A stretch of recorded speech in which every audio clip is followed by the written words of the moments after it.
एहतशाम साहब, पहले आपकी जानिब आना चाहूँगी। अभी तक तो अल्हम्दुलिल्लाह किसी किस्म का कोई नाखुशगवार वाक़या पेश नहीं आया है। गो के कहा जा रहा था काफ़ी हसास और इंतहाई हसास बड़े सारे पोलिंग स्टेशन हैं। इक्का दुक्का हमने देखा है, छोटे से वाक़यात रिपोर्ट हुए हैं, लेकिन पोलिंग का जो अमल है वो ज़बरदस्त तरीके से जारी है। ओवरऑल किस तरह से देख रहे हैं आज की सिचुएशन को, फिर आगे बढ़ते हैं। जी मारूफ, आप ठीक कह रही हैं। अभी तक तो सूरत हाल जिस तरह है, सिक्योरिटी के इंतजाम बहुत अच्छे किए हुए हैं। कुछ जगहों पे जहाँ लग रहा था कि कुछ ऐसे पोलिंग स्टेशन हैं जहाँ पे कुछ तसादम का खतरा हो सकता है, तो वहाँ फौज को भी बुलाया गया है। लेकिन अभी हम देख रहे हैं कि अब आप देख लें कि 2 बज चुके हैं, सूरत हाल कंट्रोल में है, कोई ऐसी चीज़ नहीं है।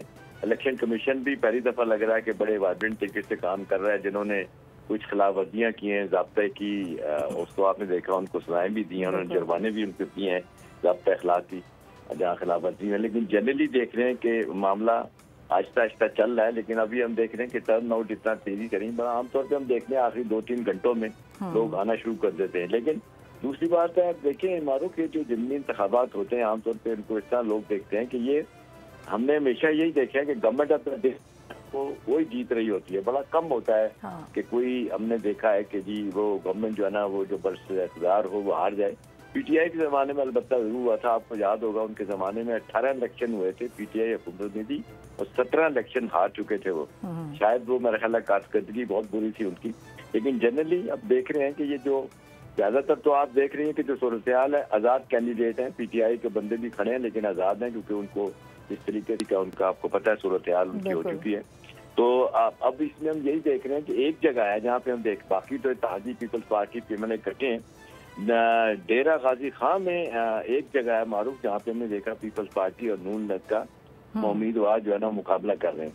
बाकी ये है कि ये अब देख, सिंबॉलिक तो वो हरीपुर का ही हल्का है। हरीपुर का हल्का मैं आपको बताऊं, ये शायद पाकिस्तान का सबसे बड़ा हल्का है, जहाँ पे टर्नआउट भी देखा जाएगा। और जाहिर है जिस तरीके से उमर अयूब को सजा हो चुकी है, वो आप देख रहे हैं कि वो अपनी गिरफ्तारी भी नहीं दी, भागे हुए हैं। और जाहिर है वो सुबह केपी का है, सारे लोग जो है जिनको सुनाई हुई हैं आपने देख लेंगे वहीं है, वहाँ से आते नहीं है, तो अपनी बेगम को उन्होंने खड़ा किया हुआ है। अब देखना यही कि वहाँ पे सूरत हाल क्या होती है। आमतौर पर लोगों को तो केपी के बारे में तो ये है कि भी वहाँ पे डिलीवरेंस कोई नहीं हुई, कारकर्दगी नहीं दिखाएगी, 13 साल से चीजें वहीं पड़ी हैं।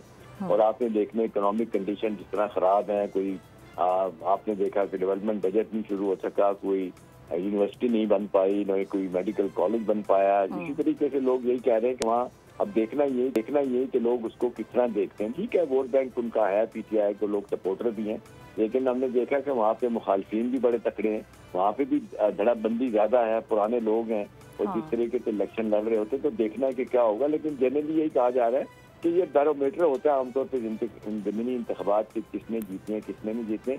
हमेशा हमने देखा है बरसदार हुकूमतें। देखना यही है कि क्या ये रेप्लिका बनेगा आंदा होने वाले इलेक्शन में, किस हद तक ये हम कह सकते हैं कि ये एक ट्रेंड को बताएगा कि कौन किस तरफ है, किस तरफ जा रहा है। ठीक है, कौन किस तरफ जा रहा है और कौन कितना भारी चल रहा है, ये भी देखना होगा। जिस तरह से आप भी ज़ाहिर है गुफ्तगू कर रहे हैं, और हमने देखा भी यही है कि जो इक़्तिदार में होते हैं उन्हीं का पलड़ा भारी भी होता है। इसी का जवाब भी ले लेते हैं।